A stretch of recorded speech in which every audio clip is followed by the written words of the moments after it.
Ladies and gentlemen, welcome to the Off the Dome Sports Podcast, your favorite sports podcast where two, but sometimes three, sports lovers sit and give their hot takes. Off the Dome. I am Redfish. Lionel Frankenstein here. And I'm Rebo Hustle. And we will be steering this ship today.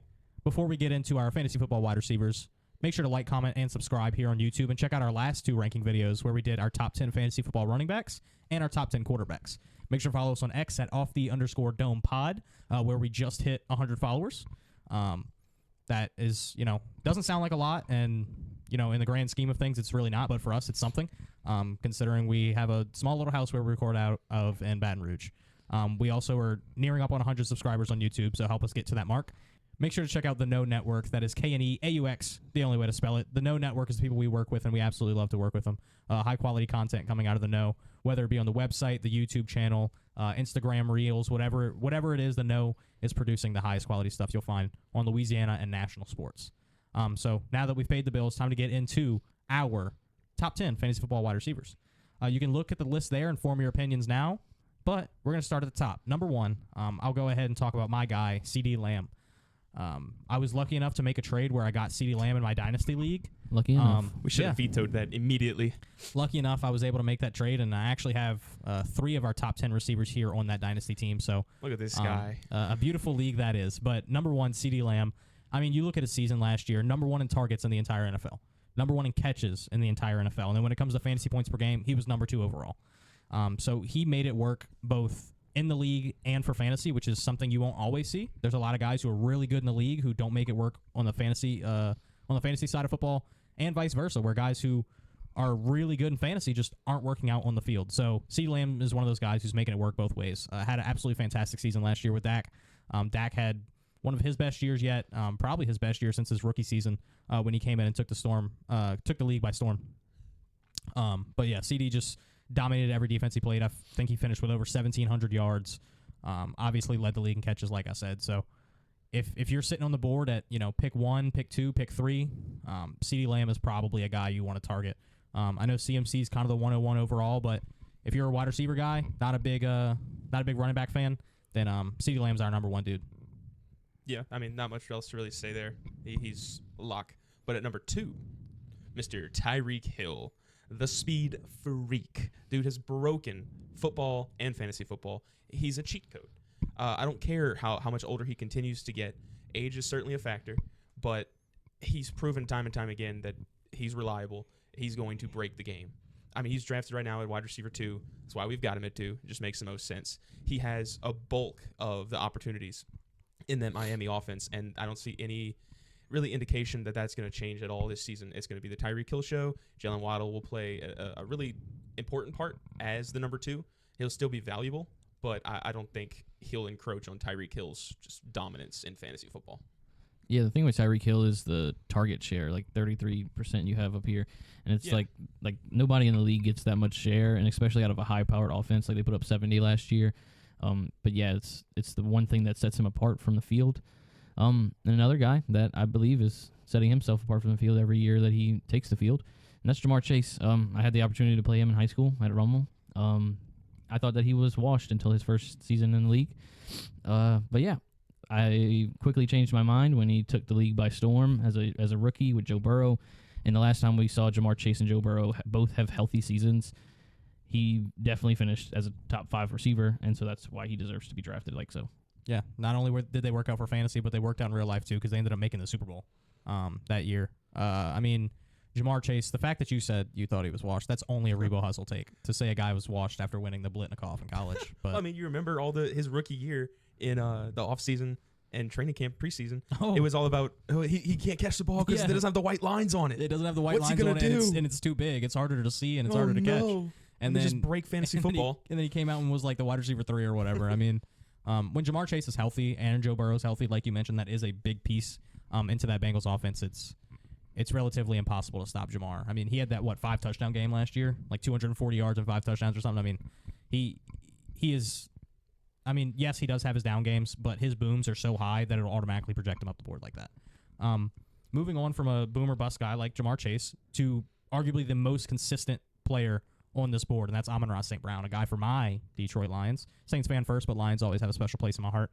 2023, what did he do? Well, he finished wide receiver 3. We have him at 4. He finished with 164 targets, just over 1,500 yards, and 10 touchdowns. I don't know how much more you could ask of a number one wide receiver on a team that was a quarter away from the Super Bowl. And not only does he put up a lot of yards, get a lot of targets, and score touchdowns, he is in a position where he doesn't have much competition. The number 2 receiver is Jamison Williams, who we haven't seen anything from on the NFL field. Their number 3 receiver is the same with Khalif Raymond, so no real added competition there. And I think for me, the most important thing is consistency. And not only is he a consistent player, but he has consistency behind him in the fact that Ben Johnson, their OC, got probably 5 to 6 interviews for head coaching jobs in this past cycle and declined them all, decided to come back to Detroit, and is giving it another go in the Motor City. So I think the Detroit Lions, not only are they going to be a really good team, they have a really good offense, and Amari St Brown is undoubtedly one of the best receivers in the league with Jared Goff throwing him that ball. Yeah, I mean, Amon-Ra is in a prime position to just take over as the new Keenan Allen. He's gonna win you leagues because he just is always there. Oh yeah, by the way, he's my wide receiver 2 on that dynasty league I talked about. This guy, I'm about to kick him out the league. I'll take his team. That's fine. That's rough. So then moving on to number 5, we got Mr. Justin Jefferson. A lot of people are concerned with the rookie quarterback, understandably. You know, it's an issue that sometimes rears its ugly head.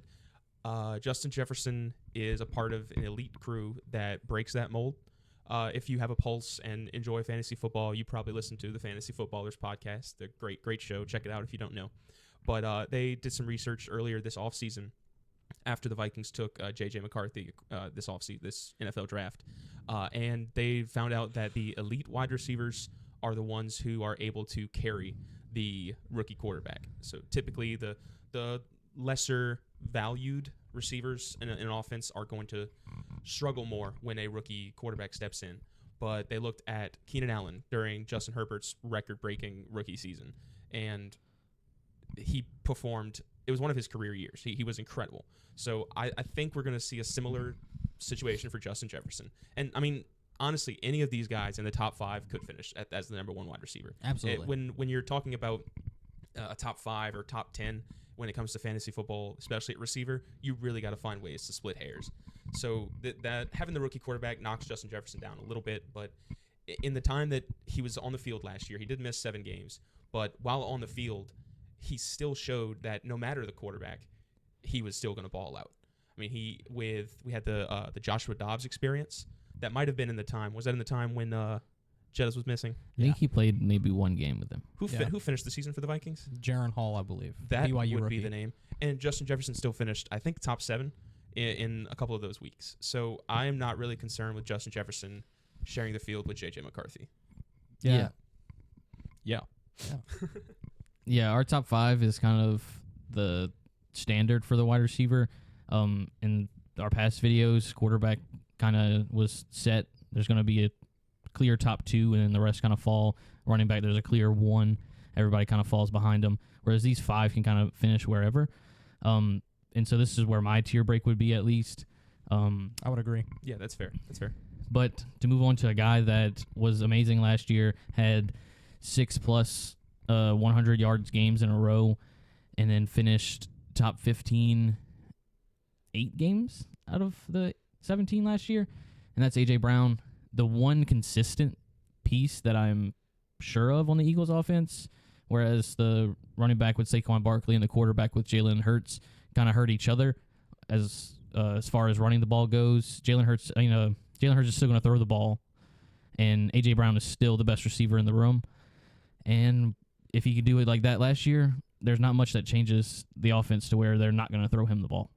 Yeah, Kellen Moore's coming in as the new OC, and if you look at the Kellen Moore-led Chargers offense, Keenan Allen finished as a top 8 wide receiver. A.J. Brown is a more talented and younger receiver than Keenan Allen is.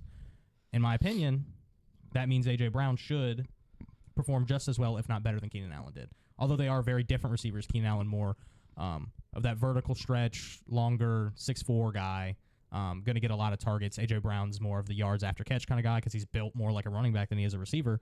I think they can do similar things, and A.J. has shown year in and year out why he deserves to be in the top 10, not only in fantasy rankings, but, I mean, league overall. He just got paid, and he deserved every penny of it, so really excited about what A.J. Brown can do. Normally, I would take number 7 here, but there's a guy sitting in between Rebo and I who loved this guy coming out of the draft. Nobody knew about him, but he kept talking about him, and then it is the biggest draft hit of all time, so I'll let him take Puka Nacua. Yeah, so Puka Nacua, I remember Bryce and I were sitting in class, or before class one day, running through some mock drafts, because what else do you do when you're bored?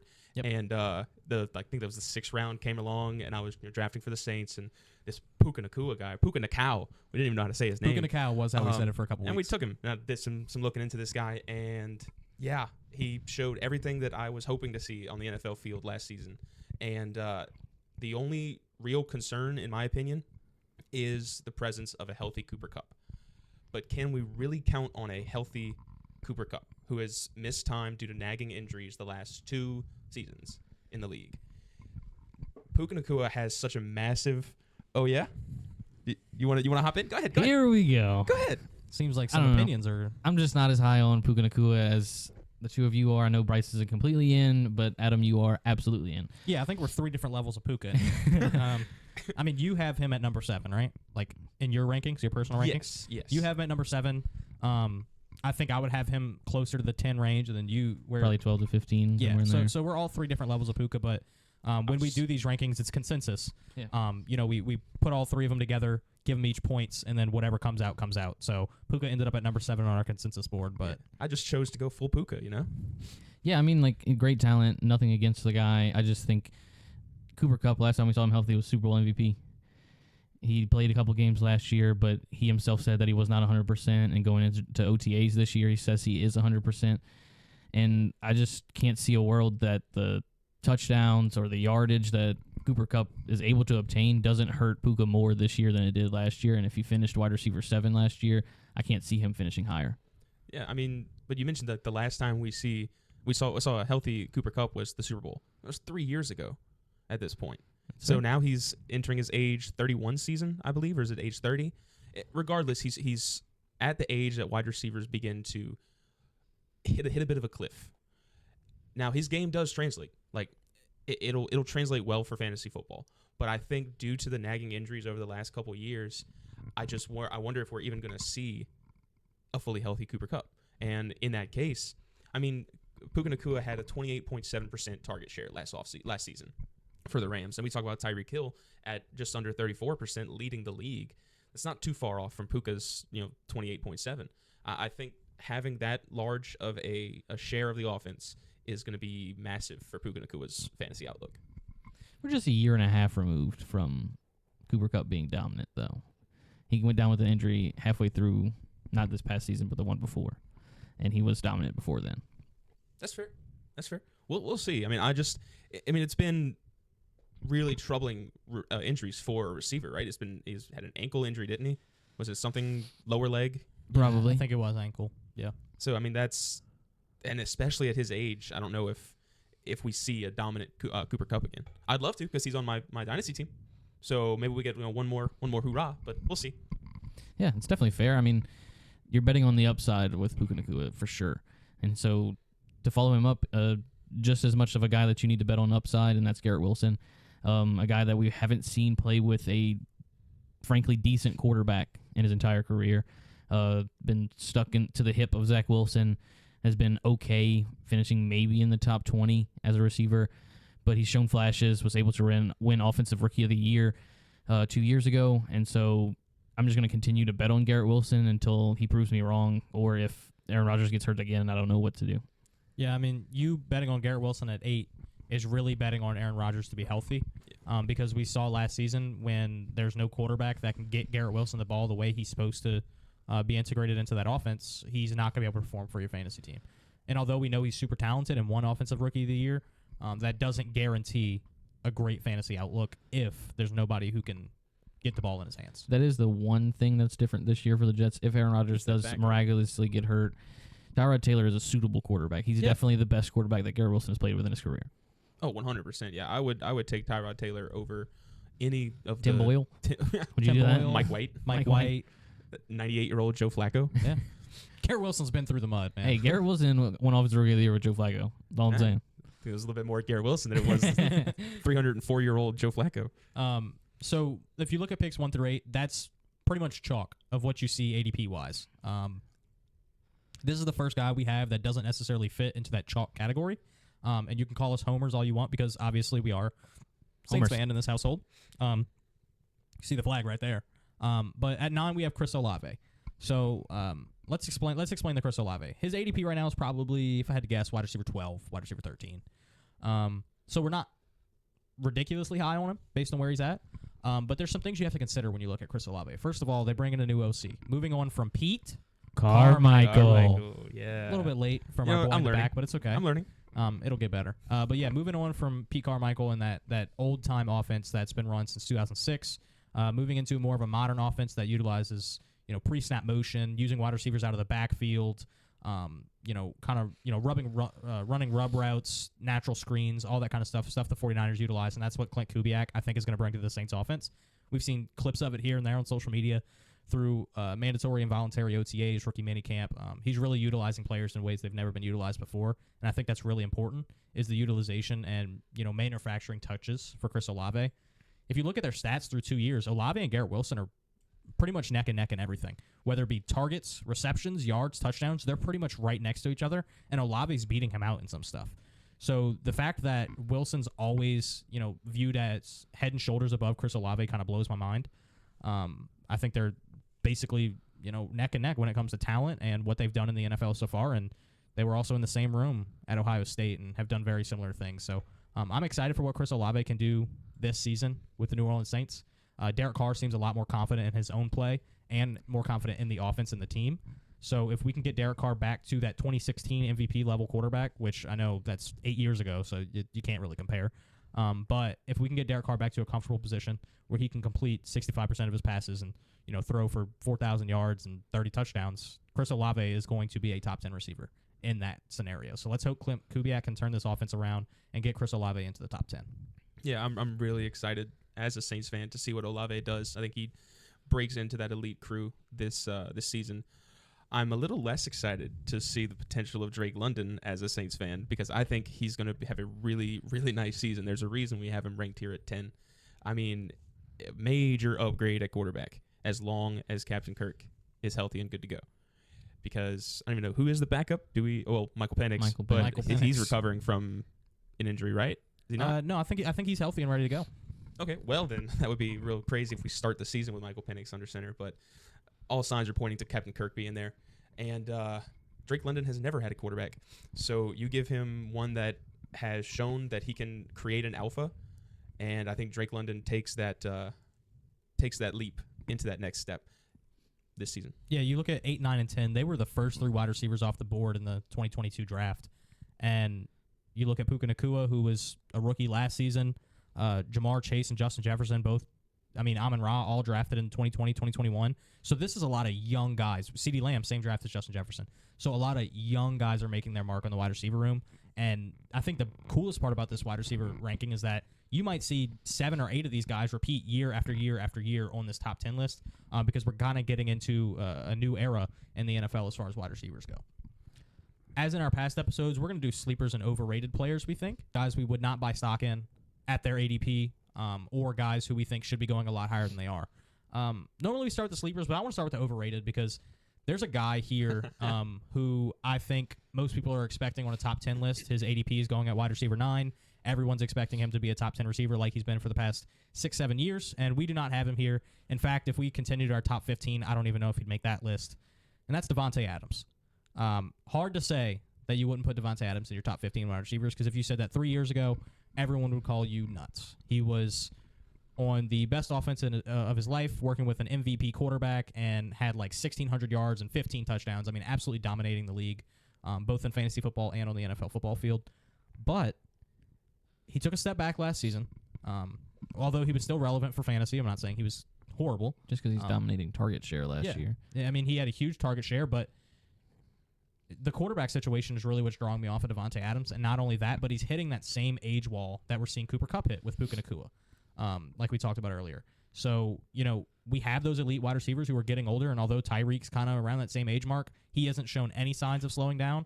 We've seen it from Devonte Adams. We've seen him, maybe not stay as healthy, not get the same work out of the targets he is getting. Although he's getting a bunch of targets, he's not making use of those targets like he used to. Right now his ADP is at wide receiver 9. He's going kind of around that 1-2 turn, a little bit into the second round. But I wouldn't buy in there. If he slips into the third, sure. I might take a shot on Devonte Adams. I like him as a high-level wide receiver 2, but I would not be confident with Devonte Adams as my wide receiver 1 because we don't know who's starting at quarterback. We don't know what an Antonio Pierce offense will look like, and I'm just not confident in the Raiders as a whole. And you want guys who are in high-scoring offenses, and I don't expect the Raiders offense to score a lot of points. Yeah, that's fair. I mean, does the quarterback change your mind at all if it's Gardner Minshew or if it's Aiden O'Connell? I'd feel better with Gardner Minshew just because he could support Michael Pittman last season, and if Gardner Minshew does what he does last season, Devonte Adams will finish basically where Michael Pittman did last year, which I think was in the lower teens of wide receivers. And that's basically where we have Devonte Adams when we look at all three of our rankings. I think Gardner Minshew's, a lower-level starter. I think he's definitely better than Aiden O'Connell.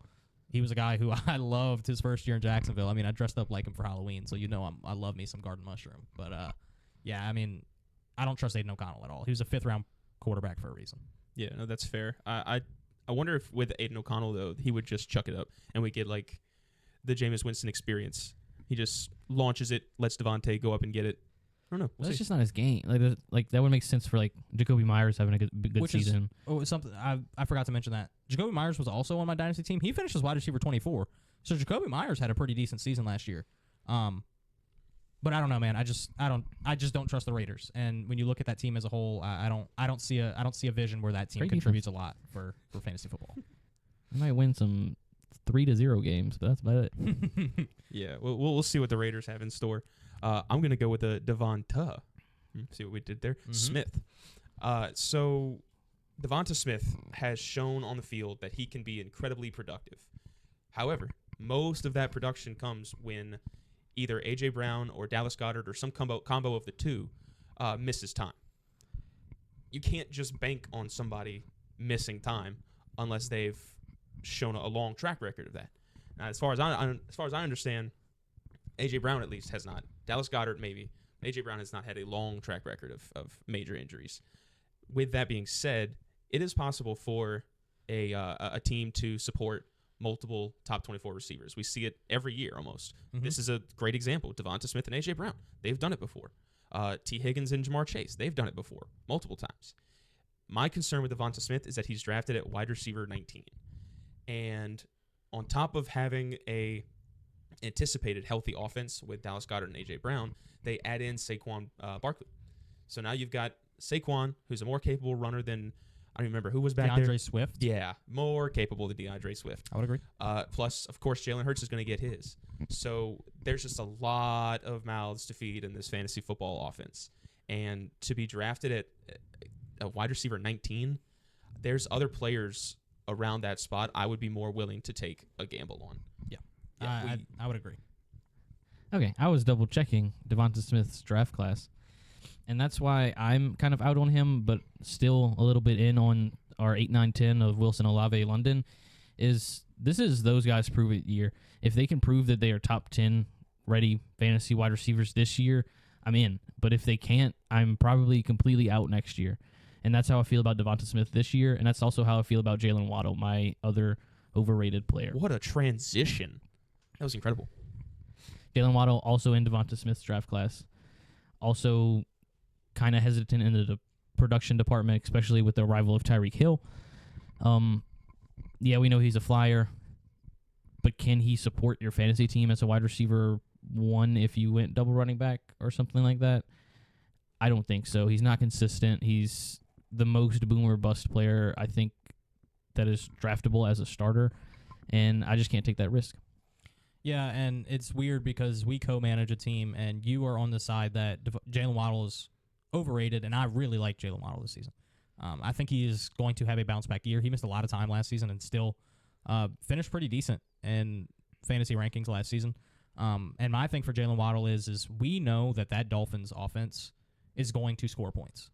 Like, there is no doubt that they're probably going to finish top 3 in points per game in the NFL, top 5. And Jaylen Waddle is an integral piece of that offense.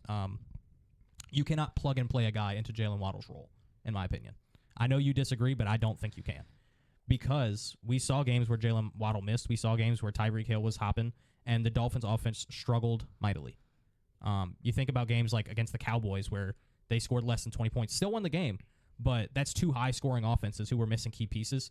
And, I think Jaylen Waddle is a very good player on a very good offense, and when you combine those two things, you're bound to have some success. Right now, his ADP is actually right around Devonta Smith, so I want to ask you guys, especially you, who don't like either one of them. I don't like any of our overrated players, period. Okay. I don't want any of them on my team, period. Can you get some of the names going around there? Some of the names going around Jaylen Waddle is, let's see, Michael Pittman going right around, who we'll talk about in a minute. Michael Pittman going right around Jaylen Waddle. I'll take Michael Pittman. Absolutely. Malik Neighbors. Absolutely. I would take that gamble. I take Cooper Gamble. Kupp. Absolutely. Yeah. Devonta Smith. Negative. So Devonta Smith or Jaylen Waddle? I will pick Zach Moss. Like I will reach if those are the two best players on the board. I will reach. So you would take Cooper Kupp over Jaylen Waddle? Absolutely. You take Malik Neighbors, you take Michael Pittman. What about DJ Moore? I'd rather take that risk than Waddle Ooh. or Smith.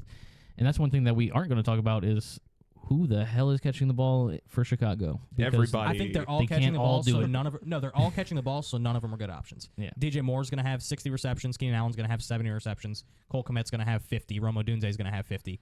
And with all of those numbers, nobody's going to be a top 18 wide receiver or a viable tight end.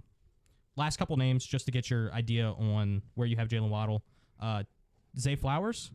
you might have me there. I do like Zay Flowers this season, but that might just because I drafted him in a dynasty league. So I will pass my opinion on that one. Tank Dell.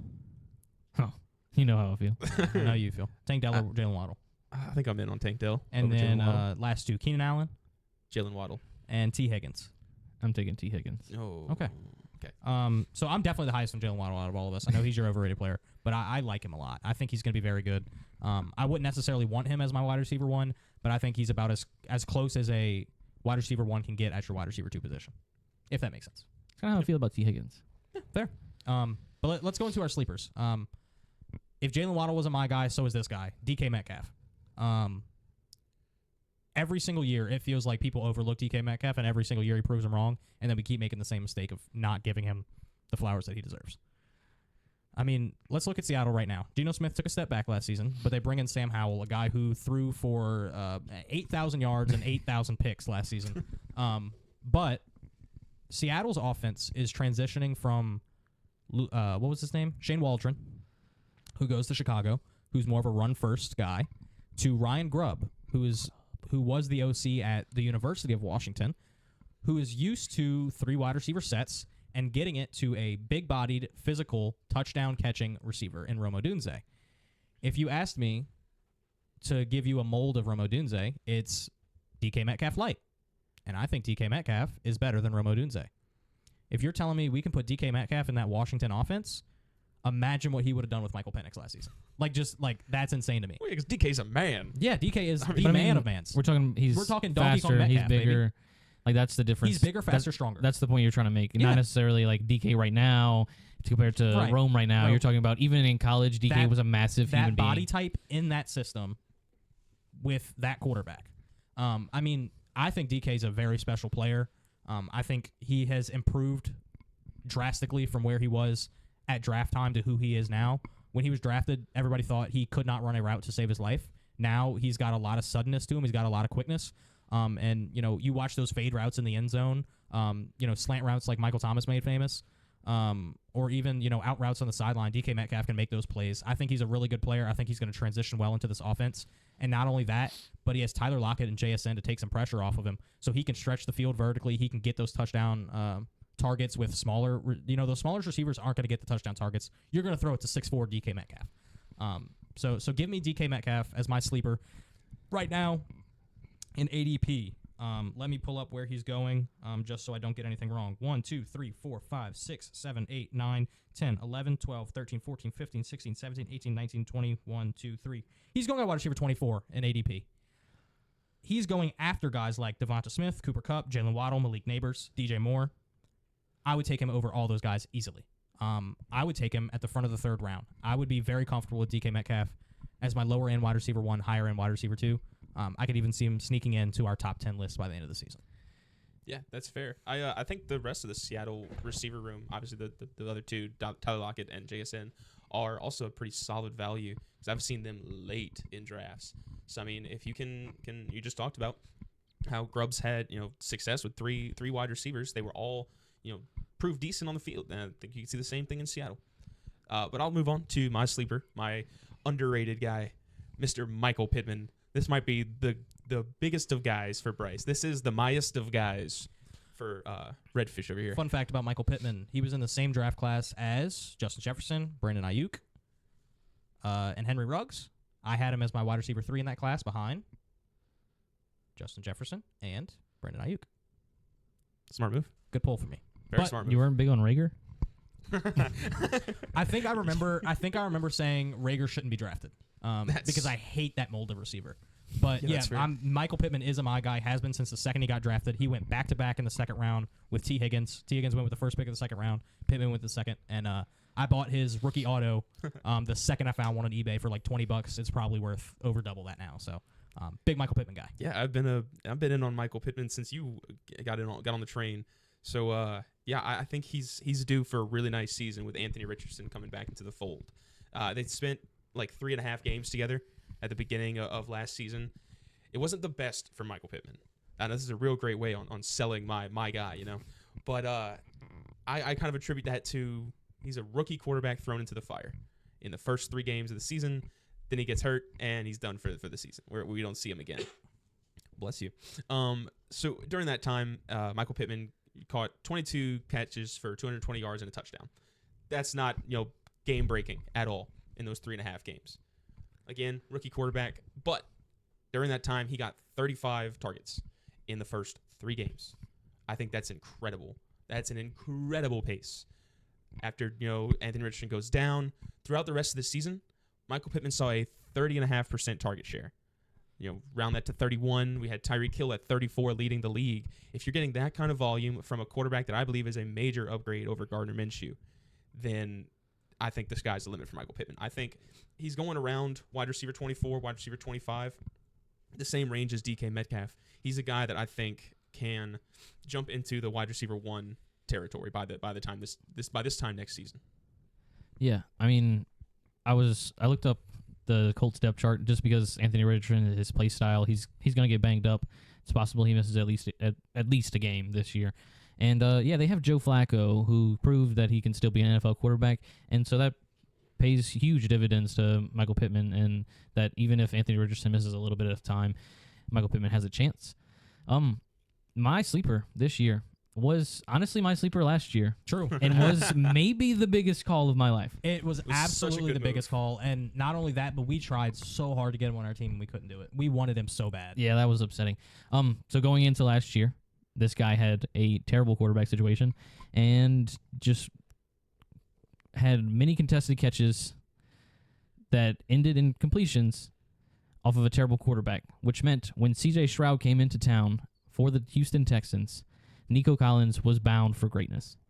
He's proven that he is will be the most consistent player on that team, and that's why I am willing to draft him over Tank Dell, who may miss time or hasn't proven that he can play the entire year, or an aging Stephon Diggs, who honestly I think is going to be pretty decent. I don't know if he's going to break the league like he has in the past, but Nico Collins is my bet for the Texans just off of his ability to be consistent, his ability to score 15 to 25 points every week.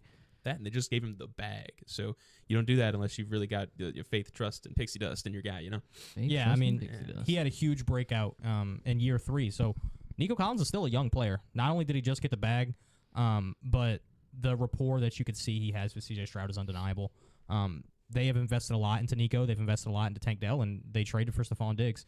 So I think, the Texans are going to make a run as far as the league goes, not even looking inside of fantasy football, but if you look at that room, I think I would put Nico Collins as my wide receiver 1 in that room. I mean, based off of what he did last year, based off of what I think he'll do this year. I think Tank Dell's also going to be a really good player because I don't know if a quarterback has ever spoke about a wide receiver 3 as much as C.J. Stroud talks about Tank Dell. I mean, on the podcast he does with Micah Parsons, he talks about Tank Dell basically every episode, talks about him in interviews, talks about him at camps he does throughout the Houston area. So C.J. Stroud definitely loves his wide receiver room. I think if anybody in that room is going to take a step back, it's Stephon Diggs. And yet Diggs is going before Nico Collins in drafts right now. I think Nico Collins is a great player. I cannot agree more that he should be going higher than where he is, unless it's on our league, so we can make sure we grab him. Yeah, I mean, Rebo talked at length about Mr. Nico Collins. But, Bryce, we talk a lot about Dynasty on here. Mm-hmm. Do you have a preference in Nico versus Tank Dell? Which one are you more willing to plant your flag on? For a Dynasty format? league? Yep. I think it depends on your format. If it's a startup, if it's a startup draft, I'd probably draft Tank first, because he's 3 years younger, and he's got that explosivity to last a long time in the league. But if I'm in win now mode, I'd rather have Nico Collins. I think Nico Collins is a more consistent, higher floor player. So if I'm winning now, I want Nico Collins. But if I'm making a trade, looking into the future, trying to rebuild, I'll go Tank Dell. Yeah, I think Stephon Diggs coming in is going to benefit Nico Collins more than anything, just because they're the same kind of build of player, more of route runner type style. Whereas Tank Dell's more of a flyer. Sometimes those guys can be a little bit of a flash in the pan, and so that's why would be my thing against Tank Dell in a dynasty format. Both of them are going to be great this year, undoubtedly. But yeah, I would go with Nico in that situation, but y'all already knew that. Yeah. I don't think you can go wrong in that Texans wide receiver room. I think they're all going to finish. Like we talked about with DK in that Seattle room, they're all probably going to finish pretty well. I would bet that all three Texans receivers finish as top 35, 36 receivers. Oh, yeah, definitely. And I think Seattle, you might see a similar output. And then, with the Colts, Michael Pittman, I like that pick too. Obviously, he's a my guy. And, not too much competition behind him. You got rookie and A.D. Mitchell, who was a second-round draft pick. Alec Pierce has kind of found his way down the depth chart. Josh Downs had a great season last year, but very different than Michael Pittman. So we'll see what happens there. Overall, I think our top 10 list is pretty accurate of what we may see happen during the season. Obviously, we had some sleepers who we think might move up. We have some overrated guys who might be moving down, except for Jaylen Waddle, who'll definitely finish better than Reese thinks. Thank you for watching. If you enjoyed this wide receiver episode, make sure to check out our running back episode from last week, quarterback episode from the week before that, and tune in next week for tight ends. So we're doing all this fun fantasy football stuff, kind of throughout the offseason. After we do tight ends, we'll do some mock drafts. We'll do, maybe overall sleepers and breakouts, maybe some really good values you can find, some guys we think are going too high. So, we'll be putting out some great fantasy football content. If you like that, make sure to like, comment, and subscribe. Make sure to follow us on X, _Dome Pod. And, of course, the No Network at Be in the Know. That's KNEAUX, the only way to spell it. You can see it there in the bottom left-hand corner. So thank you for watching Off the Dome. I'm Redfish. I'm Lionel Frankenstein. And I'm Rebo Hustle. We will see you next time.